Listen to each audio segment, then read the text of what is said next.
Bienvenidos a Cómo ocurre el aprendizaje, una serie basada en el libro How Learning Happens de Paul Kirchner y Carl Hendricks, donde exploraremos qué dice la ciencia sobre cómo las personas aprenden y cómo aplicarlo en la educación.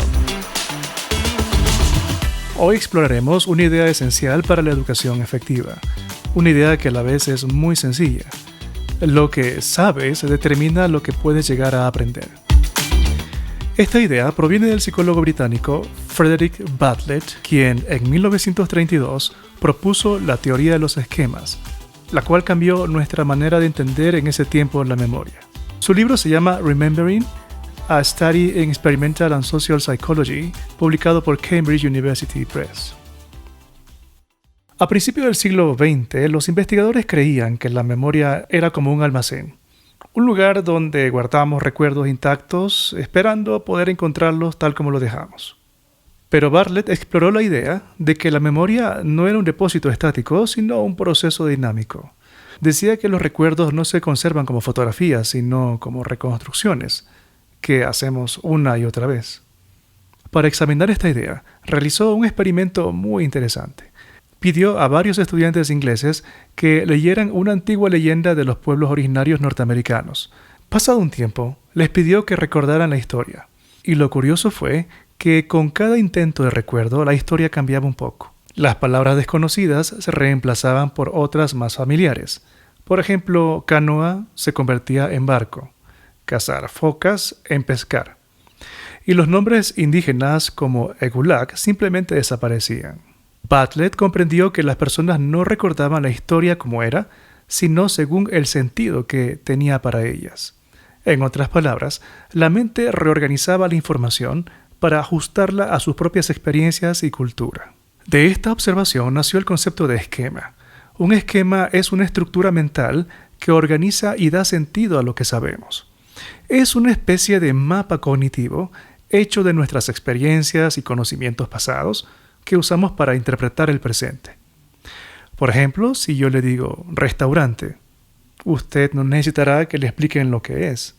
La mente activa automáticamente un esquema con mesas, menús, camareros, platos y personas. Ese esquema permite entender qué esperar, cómo comportarnos y qué acciones seguir.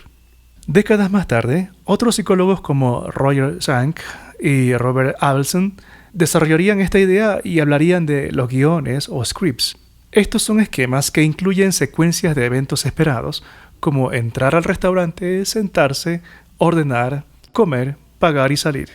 Esto significa que nuestra mente no empieza en cero, sino que sigue un libreto que ya se conoce. Bartlett también distinguió entre dos tipos de recuerdo: uno literal, casi mecánico, y otro reconstructivo, flexible o adaptativo. El primero es repetitivo, el segundo se relaciona con la comprensión, y es este segundo tipo el que nos permite aprender. Cuando enfrentamos algo nuevo, lo asimilamos con lo que ya sabemos, o lo acomodamos a nuestras ideas si la información contradice lo que creíamos. De esta manera aprendimos reorganizando nuestros esquemas mentales. Esta idea inspiró después a Jean Piaget, quien describió estos mismos procesos en su teoría del desarrollo cognitivo como asimilación y acomodación. Bartlett también dijo que los esquemas no son estáticos, sino que se pueden cambiar con la experiencia. Décadas más tarde, David Romerhart y Donald Norman sugirieron que el aprendizaje ocurre en tres niveles.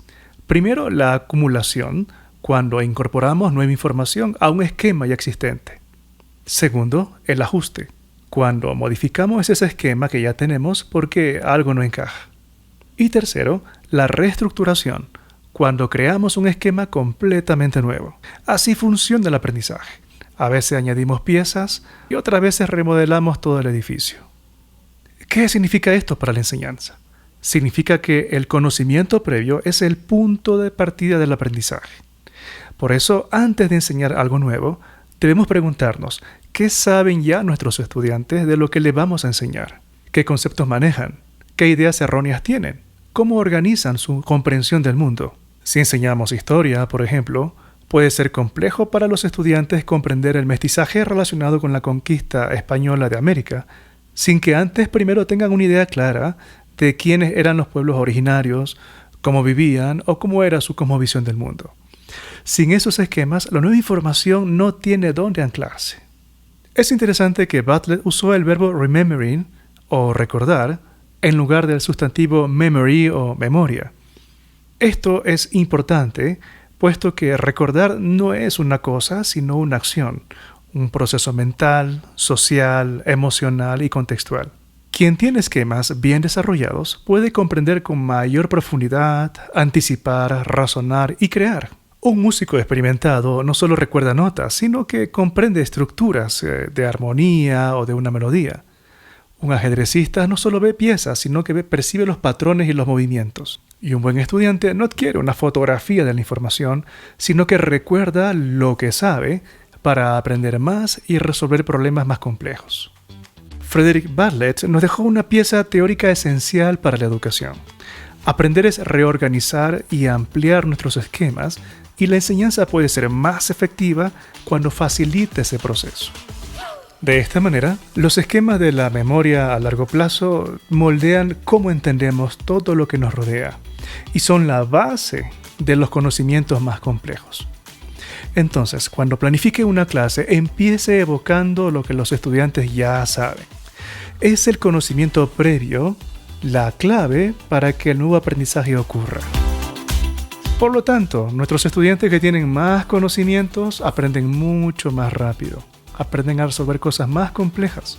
Es decir, es importantísima la adquisición de información o de conocimientos o de esquemas desde los primeros años de escolaridad. Esto fue cómo ocurre el aprendizaje. En el próximo episodio exploraremos el rol de la metacognición sobre nuestro conocimiento y aprendizaje. Hasta la próxima.